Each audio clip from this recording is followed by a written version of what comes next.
I just got back from my annual elk hunting trip, and while I didn't harvest an elk, I did come away with some insights that I wanted to share with you in today's episode about how you can overcome fear and injuries, and my surprising takeaway, the real reason that I went on this trip after all, that might really help you out with your business and personal life. We weren't getting the leads that I knew we could. We weren't getting the right leads. What started happening is that our leads are more qualified. Our sales have probably gone up by about 10 to 15% a year. We're going to increase our sales volume by $1 million in a year. Welcome to the Landscaper's Guide to Modern Sales and Marketing podcast. My name's Jack Jostes, and if you're new here, welcome to the show. This show is all about giving you ideas to increase your sales, attract better clients through marketing, increase your recruiting, and enjoy a great lifestyle. Now, while this episode is a recap of a hunting trip, if you're not into hunting, don't worry about it. There's no animals in this. It's really more of just a great outdoor adventure. I went elk hunting with my cousin John, who is a real estate photographer who recorded some of the video and photos that you're going to see in today's episode. And it was a great time. He's a deer hunter from Minnesota, learned a ton from him. Hunting in the mountains is an amazing thing. Everybody should do it at some point in their life. We camped at around 10,200 feet, hiked up to 11,680 feet, and as low as 9,218 feet. We hunted along the East Troublesome Fire burn scar, which was a huge fire that we had here in Colorado last year, and we saw lots of signs of life along that burn scar, including new plant growth and vegetation, and then lots of fresh rubs, scat, beds, and wallows from elk. I also saw 3 bull elk, but the timber was so thick, it was just incredible. And overall had a really just great time with my wife's cousin. It was so much fun. And although we didn't harvest an elk this year, which I have once, in the, I think 12 years I've gone, I've gotten one. And last year I switched to doing archery hunting, which has been this whole new thing. I realized that this was a major personal accomplishment for me on this trip. And I wanted to share with you that I had a major injury that I overcame as part of my training for this elk hunt. So in high school, I actually had a couple of spine injuries doing gymnastics. One was on a trampoline, and I had terrible chronic neck pain for years. And I tried a lot of different things over the years to help me with it. And one of the things in the last few years that absolutely made the biggest difference was I worked with a chiropractor, Allison Bremner, who later hired me to do her branding and website, which was really cool. And she's a cervical spine specialist. So through her chiropractic help, doing yoga, some major changes to my diet, I lost a lot of weight.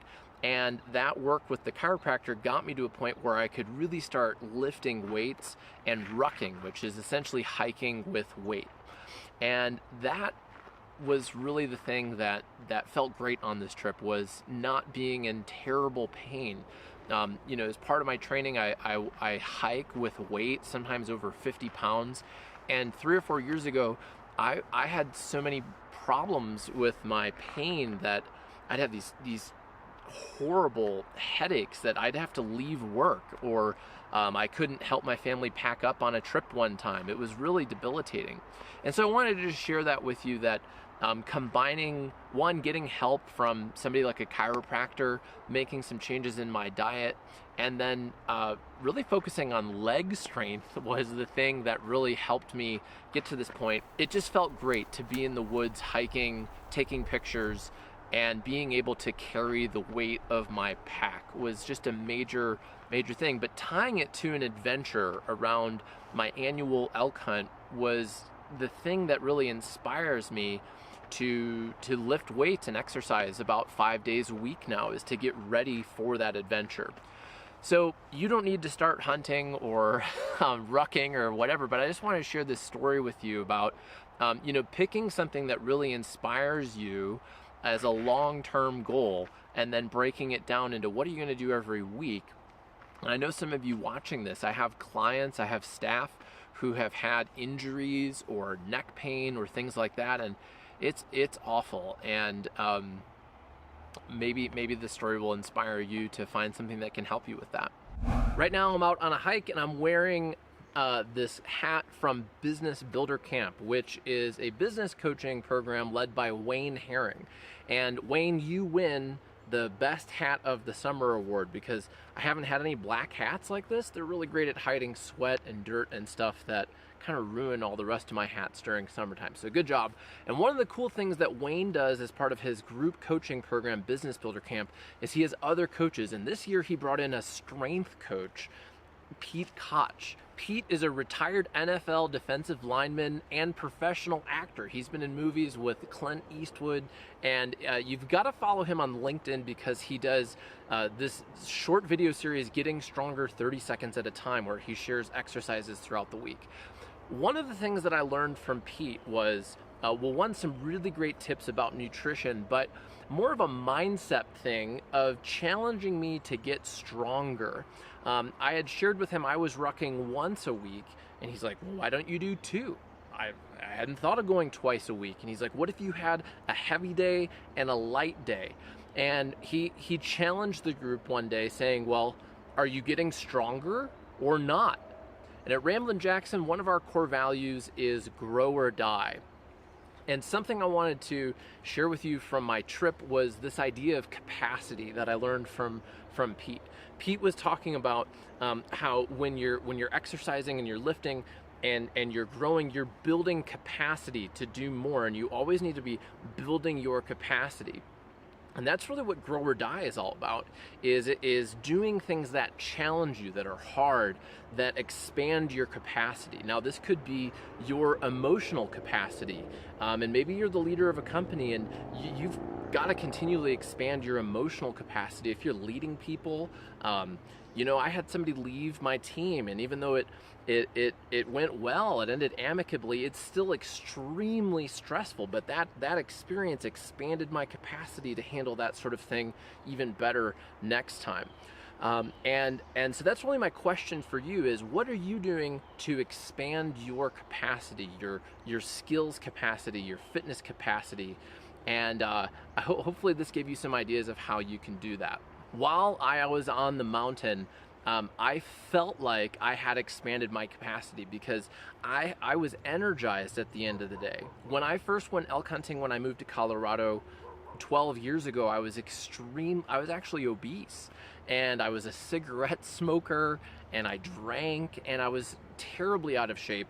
And I could hardly keep up with the rest of the guys who lived in Colorado who had been doing this trip every year. And a lot has changed since then, and a lot has changed even since last year, where at the end of the day, after these long hikes, I think one day we did seven miles, which isn't necessarily a lot, but with the elevation gain and hiking over fallen timber and all of these things, it was a lot, but I felt really good, and that was just a great feeling.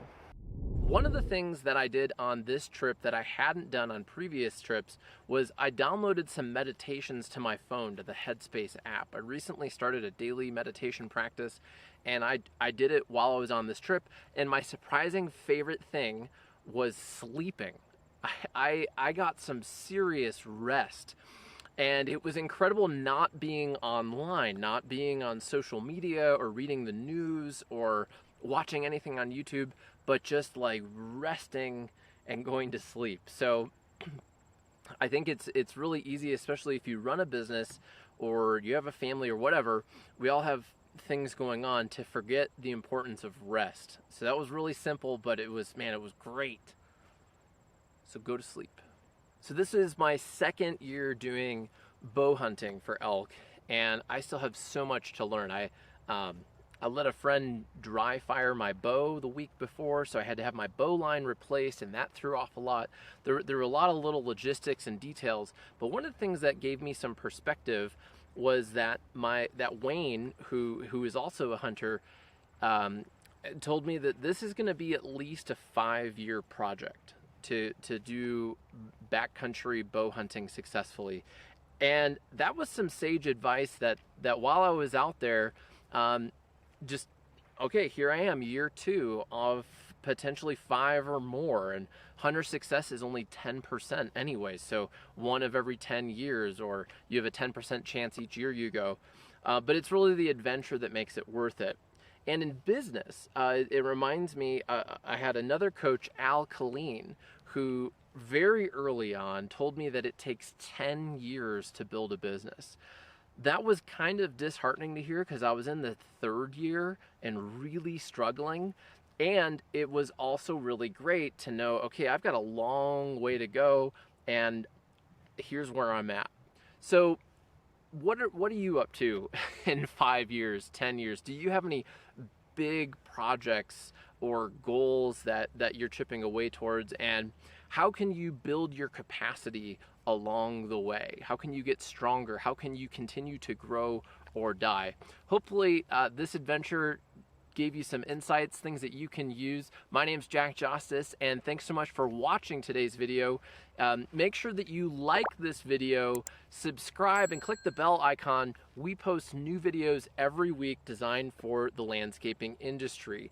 And I invite you to come to some of our upcoming events. We have live events, we've got virtual events. Check those out at ramblinjackson.com, where you can work directly with me and my team and other landscapers on some of these ideas around sales, marketing, leadership, and challenges. Look forward to seeing you soon. ramblinjackson.com/events.